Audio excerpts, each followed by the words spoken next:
Hey, what's going on? It's Stokely from Sauce on Delay. I didn't really got much to talk about, really. I'm just sitting here combing my hair in my car, picking my hair, really, because I'm not we're wearing waves anymore, at least not right now. I think waves are probably a more winter appropriate hairstyle. I'm going through conflicting thoughts regarding cutting my hair, and I'm just going to be ranting, really, but I'm going through conflicting thoughts about cutting my hair. Now,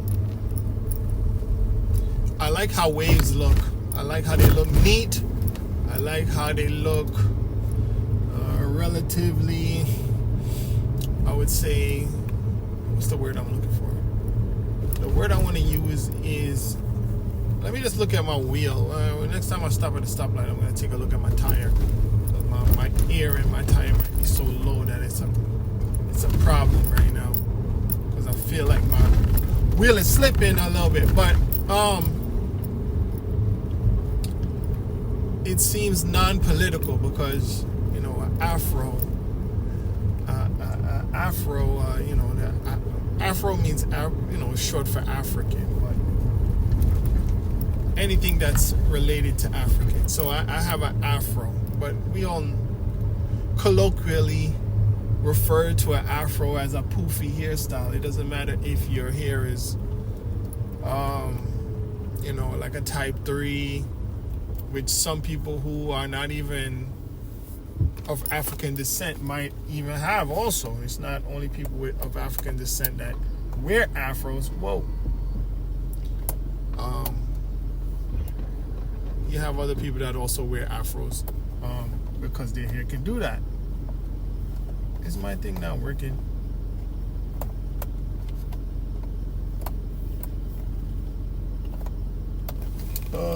Okay, we're just gonna drive because if I open the door, the sensors are gonna go off and it's gonna make a bunch of noise. And then we'll be a little bit delayed. So I'm conflicted about cutting my hair. I like how the waves look. I like how a low cut looks. It requires, maybe a little more. It requires a little more maintenance regarding brushing every night and covering my hair every night. Some people with afros brush and cover their hair every night. I mean, comb and cover their hair. Well, they don't comb it every night, but they cover it every night to prevent it from getting tangled. So when I sleep, my hair gets all matted together, and then I have to wake up and comb it out again, which is probably normal. But when you have a low-cut hairstyle, you can go to sleep, wake up, and then it's fine, Men's traditional haircuts, in my opinion, are low maintenance. Now, that's not, I don't want to make a generalized statement, because we know that there's men who put a lot of work into their grooming. Waves is not a low maintenance hairstyle, but like what they call it, a fade or a taper or something like that, with a low cut fade or a low cut taper, or the hairstyle that they have in the military, which just cuts off all the sides and just leaves a little bit at the top.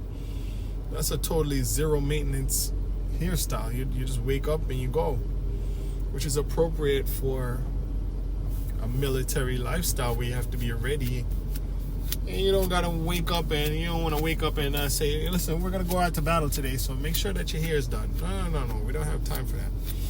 Anyhow, I saw two videos on one video on YouTube, one video on Instagram.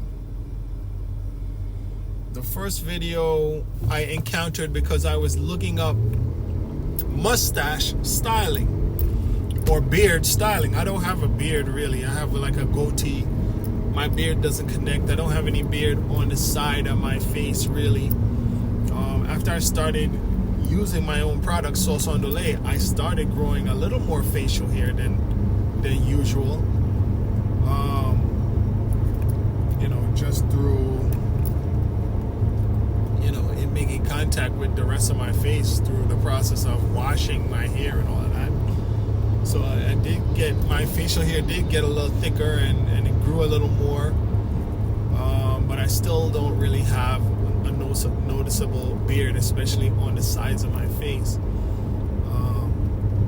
And my mustache does not connect to my chin. It doesn't connect to my chin. Anyhow,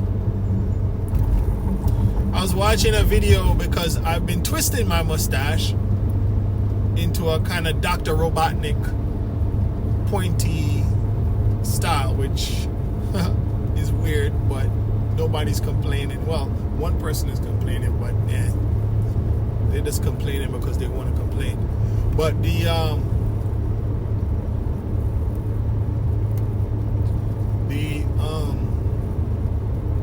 video was by Sadhguru. Sadhguru is a guy that I watch on YouTube a lot.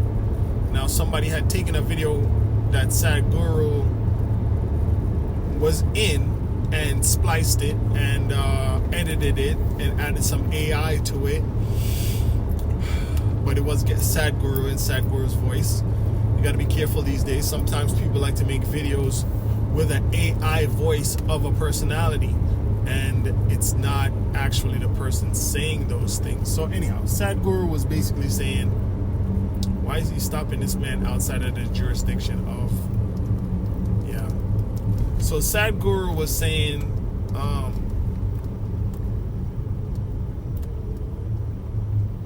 don't cut your hair. And he said that because there's a part of the body, he was like, they believe that you don't need it. It wasn't the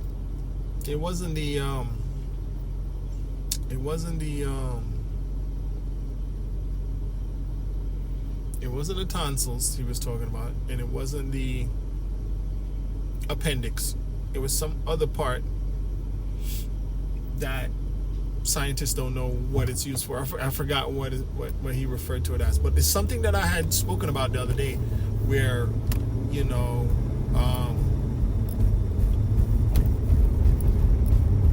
we're still removing parts of the body, and we don't, as if we have extra parts. So Sadhguru was saying that the hair is also not an extra part. I'm personally against circumcision. Also, I'm against appendicitis, appendectomies. I'm against, tonsillectomies. If you can save the part, if you can recover the person, if you can save their body part, save it. It's not an extra part. But Sadhguru extended it past that to the hair, and he was saying, well, the reason why people are cutting their hair and they're not so sensitive about their hair, or cutting their hair or styling their hair, is because there's no pain involved. And he said, the only thing that's preventing you from cutting off your arms or cutting off your legs or tearing your insides open for aesthetic reasons or for any reason that may come to your mind, the only reason you don't do that is because there's a lot of pain involved in that. And I could really understand his logic. It made sense. Frighteningly enough, we still modify, augment, and injure our bodies in ways that cause us pain, because we still pierce our ears, right? We still get tattoos, we still do stuff like that. Nose rings, Shaving sometimes hurts.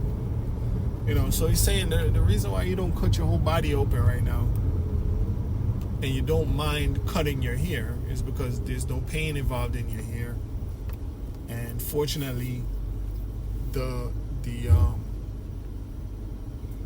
body has a lot of nerves in it and is preventing you from hurting yourself. So I could relate to that. I could feel that. So he's saying, you don't even know the purpose of your hair. You don't understand what it is, so don't cut your hair. That's what Sadhguru was saying. And he went on to make some other statements that may seem political, so I'm not really going to go into that. But he's basically saying that in the country where he's from, which is India, the reason why the men are cutting their hair and cutting their beards, well, he's specifically talking about beards, but cutting their beards and cutting their hair is because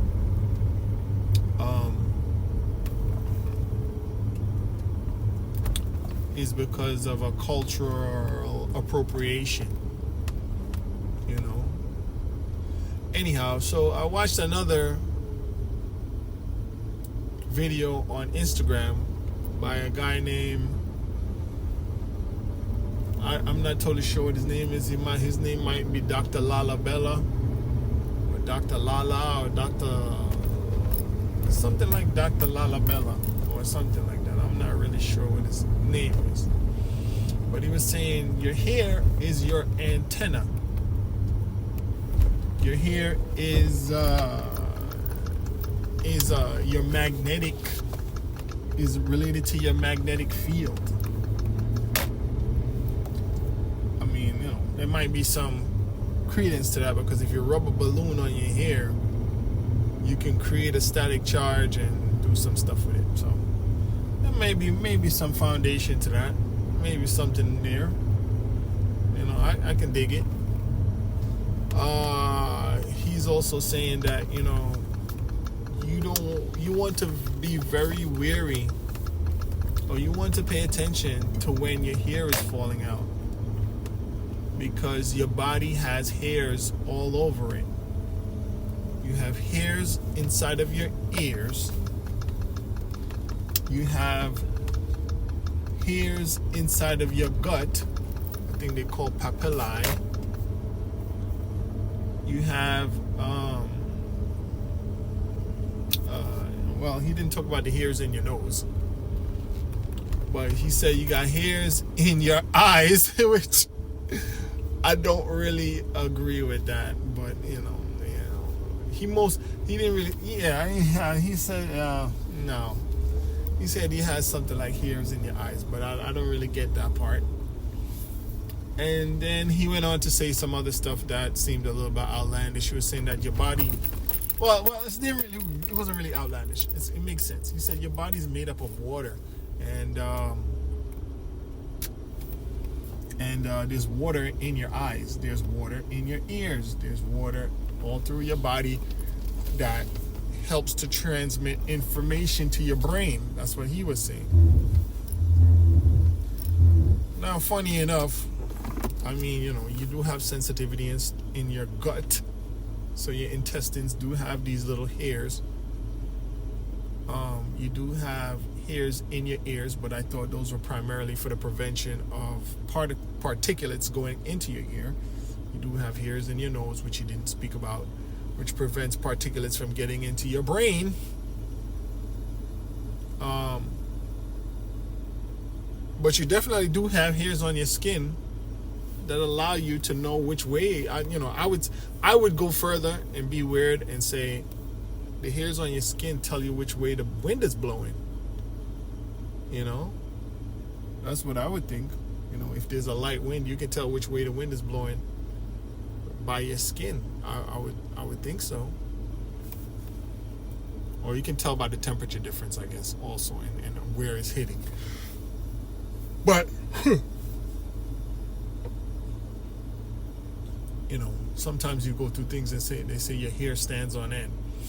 Well, that's really your pores closing up. You're getting goosebumps when your pores close up. I don't know. I haven't gotten goosebumps in a long time. when when I was sitting in the car, I was thinking, when you're young, you fantasize a lot.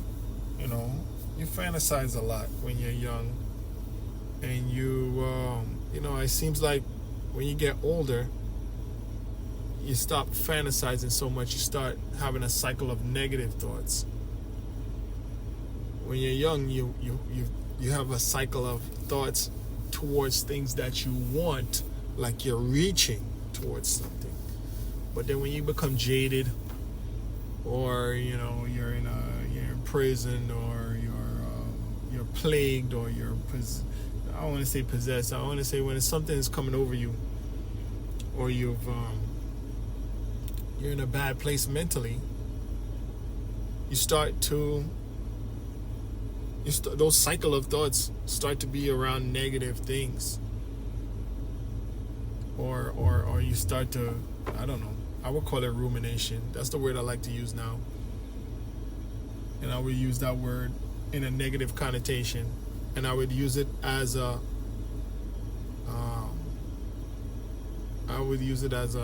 is the word antonym? I would use it as being the opposite of fantasy. I would say rumination and fantasy are opposites. That's what I want to do, but I make up my own words sometimes, make up my own uses of words. Let's do a little research while we're here, and I'm taking up your time.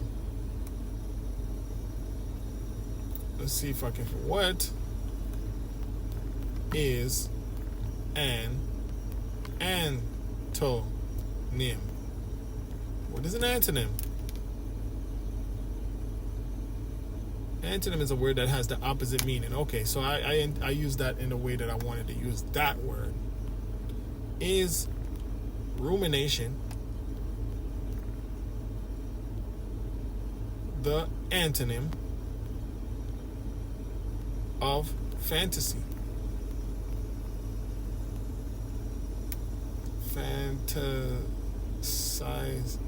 Fantasization?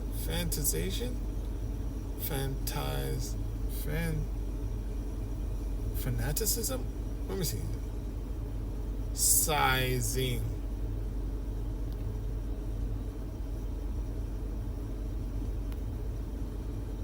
Or it has a Z in it. Is rumination the antonym of fantasizing? Let's see. That's AI I'm asking. I'm asking Copilot, which is Microsoft's. While rumination and fantasizing are not direct antonyms, they do represent different mental processes. Fantasizing involves imagining or daydreaming about things that are unrealistic or idealized. It's a form of mental escapism where one indulges in thoughts about desired scenarios or outcomes. Rumination, on the other hand, involves deep, often repetitive thinking about one's problems or distressing situations. It's more focused on real life issues and can sometimes lead to negative emotional disorders. So I use those words. I'm not as I'm still 80 IQ, but I'm not as bad as I thought, like regarding using words. I use the words right. So I think when you're younger, or not even younger, when you're an optimistic person and you're in a good place, you fantasize. And when you're creative, you're thinking about things that are good. But they say fantasize is unrealistic. But you can fantasize about realistic stuff. When you're in a good place, you fantasize, and when you're in a bad place, you ruminate. That's my opinion on it. I don't know how I got on this from talking about hair.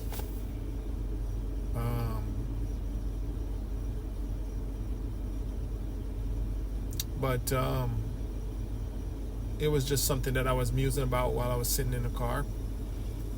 And, engaging in fantasy, I think, is a good thing. I think about my brother. And I look and I think about him, and I think my older brother, I think how strong he is, because he's been through a very hard time. He's going through a hard time, but you can't hear a bad word from him. And, I look at him as a person who lives in a dream world, in a dream reality, in an idealistic reality. And his ability to fantasize, I think, is what makes him so resilient. Now I'm realizing his ability to fantasize makes him resilient, because there's always an opportunity, there's always a tomorrow, there's always a good thing that's gonna happen, there's always this good thing that I'm looking forward to. Yes, there's bad stuff going on around me that I could ruminate about, but I'm not gonna ruminate about what's going on right now in the real world and the situation and get depressed. I'm going to fantasize about what I do want, and that will bring me closer to it, and it will take me out of the depths of the whatever I'm going through. Now, he's relatively practical. It doesn't mean that he doesn't. It doesn't mean that he does not deal with reality. He does address reality, but he also fantasizes a lot. And sometimes I talk to him, and he has these ideas, and I'm like, oh man, you're making me tired. Like, you know what I mean? Like, just hearing his ideas makes me tired, because they're so large. You know what I mean?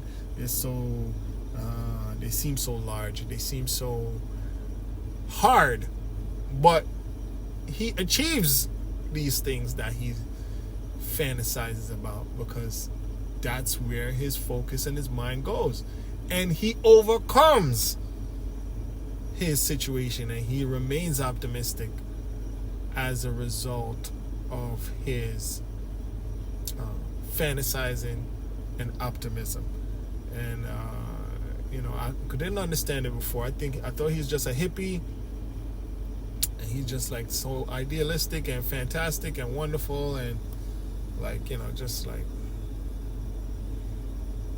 come on, man, come down here with us in the depression. Come down here with us in the depression of reality. Don't, you're making us tired, but he's still up there, still being optimistic. I mean, still doing his thing. So anyhow, I spoke about a bunch of stuff that are unrelated. But contemplating cutting my hair is what I started with. Then I heard two old guys make pretty good cases for keeping your hair. It's your antenna to the universe, potentially. Are these my hairs on the ceiling of my car? Told you they're magnetic, right? So the hair, so maybe my hair is the longest it's been, I don't know, in the past 8 years. No, lies. In the past maybe 4 years. This is the longest my hair has been. And I'm wondering if that's giving me superpowers. In addition to,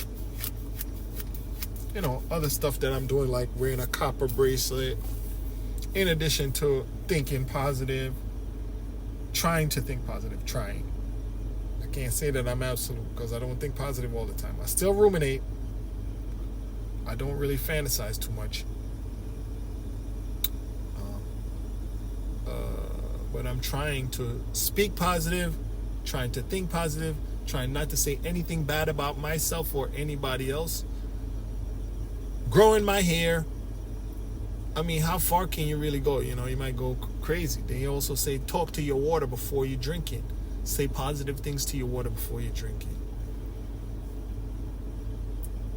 I just did a post that, saying, I'm going to take care of me for you. Because the stuff that I do, wherever you are, you might be in Germany, you might be in the United States somewhere, you might be in Spain, you might be in Italy, Japan, wherever. This podcast, surprisingly, people mistakenly click on it and hear it all over the world. So you might be mistakenly listening here and reached this far, but I'm actually affecting you right now. If you're understanding if you're getting what I'm saying, I'm affecting you right now. Everything in your environment is affecting you. Everything is connected. And in the episode where I spoke about I'm going to take care of me for you, I was talking about people abusing their bodies, developing kidney disease, now creating a vacuum and a demand for kidneys to be donated. Those kidneys now have to be extracted from other people. There are not enough kidneys to go around for all the people who need them. As a result, a black market has arisen for kidneys where people's organs are sold and people lose their lives because the original sin was the person abusing their own body with sugar, alcohol, obesity, high fructose corn syrup, whatever. Abusing their bodies, losing their kidneys, and now someone else has to die for them to get a kidney. Or they have to take a kidney from a dead person, or whatever the case may be. So whatever you do to yourself, what I'm doing to myself here, I might be doing something to myself right now. It could hurt you, whoever you are that's listening over there. Even though I've never met you, even though we've never interacted, even if you didn't even listen to this podcast, I'm affecting you right now by you listening to me. But I could affect you in another way that is totally unforeseen. So, Ashton Kutcher has a movie named Butterfly Effect, which is just like Groundhog's Day, or like it's kind of like Groundhog's Day, or kind of like Back to the Future, but it's like a mixture of those kind of movies where if you affect this, then this changes and that changes and this. So we're all connected, just like that butterfly effect. And the butterfly effect comes from the fact that a butterfly flaps its wings. Does it affect anything? You know, it does. You know, and it relates to the question where they ask, if a tree falls in a forest and nobody hears it, did it fall or something like that? You know what I mean? Or does something change because you look at it? Well, you change because you looked at it. That thing may not change, but you changed by looking at it. It's now become part of your reality, part of your memory, so on and so on and so forth. Anyhow, I didn't really make any sense. I didn't really have a concise and whole, totally conclusive and totally coherent discussion here. But I'm about to go to work, and I hope you have a great, wonderful day, year, future, healthy, peaceful, and filled with fantasy and positive outcomes, and the ability to bounce back just like my brother, and the ability to keep your optimism, keep your fantasy, and stay positive.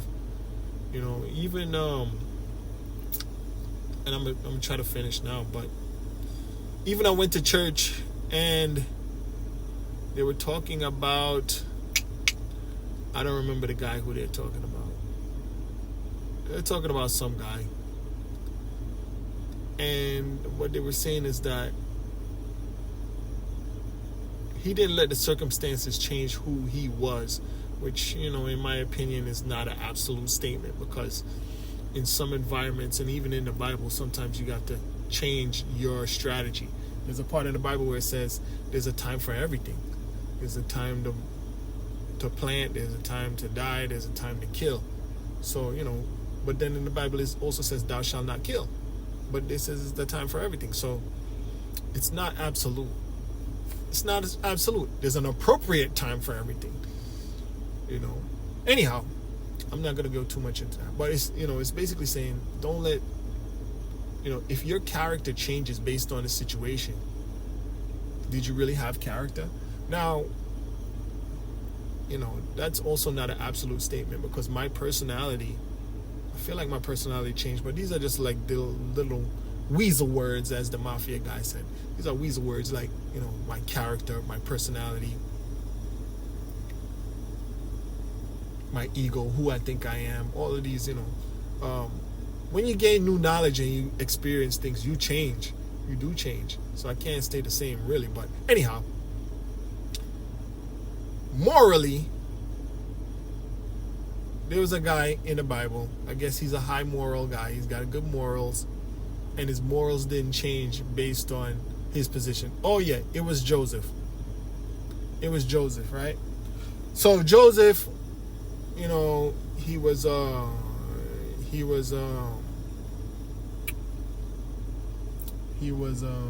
Joseph is, what's his name, son? Joseph is, what's his name, son? Jacob's son. Joseph is the son of Jacob, right? So Joseph, now, his brothers didn't like him because he was the favorite son. They sold him into slavery. He went to live in the palace in Egypt. The guy who he worked for in the palace, wife falsely accused him of SA. He refused to have S with her, so she accused him of SA. He got thrown in prison. He came out of prison, and he didn't hurt his brothers or anything like that. But he also kept his morals, and he said, when he was accused of the SA and he refused to participate in the S, he told the woman, I can't have S with you and sin against God. So, you know, so on and so on and so forth. During that time, he had a lot of power, but he didn't usurp his power. Again, his power was restored to him when he was then now like second to the Pharaoh. And he could have carried out revenge on his brothers who had sold him into slavery, but instead he helped them. So the pastor was basically taken from that, you know what, he didn't lose his character when he was in these positions of power. He didn't usurp it. He didn't abuse it. He carried out what he did his job, what he had to do, and he showed honor to the people who put him in those positions. So that's just me talking about, I don't know what I'm talking about. I was basically saying that we learn things and we change, but if you want to be good, keep doing that. If you want to be bad, stop doing that. That's what I was saying. Anyhow, I don't got much to say. Thanks for listening.